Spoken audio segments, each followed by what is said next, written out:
নমস্কার, টিভি9 বাংলা আপনাদের স্বাগত জানাই। আমি শুভজিৎ রয়েছি আপনাদের সঙ্গে। তিলোত্তমা খুন ধর্ষণ মামলা নিয়ে সরব হয়েছেন মমতা শঙ্কর। হ্যাঁ, তিনি কি বলছেন আপনাদের শোনাবো আমরা। এই জায়গাটা তো একদম কর্ডন করে একেবারে কারো ঢোকা বারণ। সেই জায়গাটাতে কি করে এত লোক ঢুকে সেগুলো ডিমলিশড হয়ে গেল, পুরো ভাঙা হয়ে গেল, সমস্ত প্রমাণ লোপাট হয়ে গেল। এখন এর থেকে বড় অন্যায় কি হতে পারে? এর থেকে বড় প্রমাণ আর কি হতে পারে? আমার মনে হয় একজন খুন করে বা রেপ করে তার যদি কোর্টে কেসটা উঠে গেল, সে বেঁচে গেল। কারণ সে জানে যে কয়েক বছর সে এখন নিশ্চিন্তে থাকতে পারে যে কিচ্ছু হবে না, তার কোনো রকম গায়ে একটা আঁচড়ও লাগবে না। সৌদি এইসবে যেরম হতো, যে একটা জায়গা ছিল যেখানে লোকের হাত কেটে দেওয়া হতো, এরম পানিশমেন্ট হতো। এরকম না হলে না কারোর মনে ভয়টা হবে না, একেবারে হবে না। আমার মনে হয় যে এইরকম করে একদম ওই যে আগে করতো না, টাঙিয়ে রাখা হতো, আমার মনে হয় সেই রকম হওয়া উচিত। মমতা শঙ্কর তিনি বলছেন কিভাবে দোষীদের শাস্তি দেওয়া উচিত এই ধরনের ঘৃণ্য নক্কারজনক ঘটনায়। আপনারা জানেন সম্প্রতি পদ্মশ্রী সম্মানে সম্মানিত হয়েছেন মমতা শঙ্কর, নৃত্যশিল্পী অভিনেতা মমতা শঙ্কর। তিনি তিলোত্তমা খুন ধর্ষণ মামলা নিয়ে কি বললেন আসুন আরো একবার শুনি। সেই জায়গাটা তো একদম কর্ডন করে একেবারে কারো ঢোকা বারণ।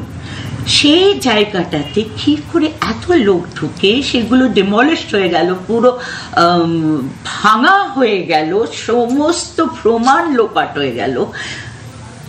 এখন এর থেকে বড় অন্যায় কি হতে পারে? এর থেকে বড় প্রমাণ আর কি হতে পারে?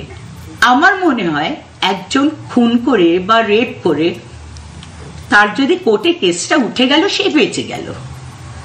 কারণ সে জানে যে কয়েক বছর সে এখন নিশ্চিন্তে থাকতে পারে যে কিচ্ছু হবে না, তার কোনো রকম গায়ে একটা আঁচড়ও লাগবে না। সৌদি এইসবে যেরম হতো, যে একটা জায়গা ছিল যেখানে লোকের হাত কেটে দেওয়া হতো, এরম পানিশমেন্ট হতো।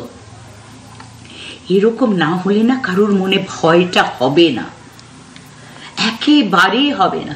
আমার মনে হয় যে এইরকম করে একদম ওই যে আগে করতো না, টাঙিয়ে রাখা হতো, আমার মনে হয় সেই রকম হওয়া উচিত। আপনারা শুনলাম মমতা শঙ্কর কি বলছেন, এবার শোনাবো অপর্ণা সেন, তিনি কি বলেছেন এই বিষয়ে। আমি সত্যি সত্যি বলছি, আমার নিজের মনে হয় না যে ওই একা সঞ্জয় রায় দোষী। আমার ধারণা তার পেছনে একটা বড় নেক্সাস আছে। হ্যাঁ,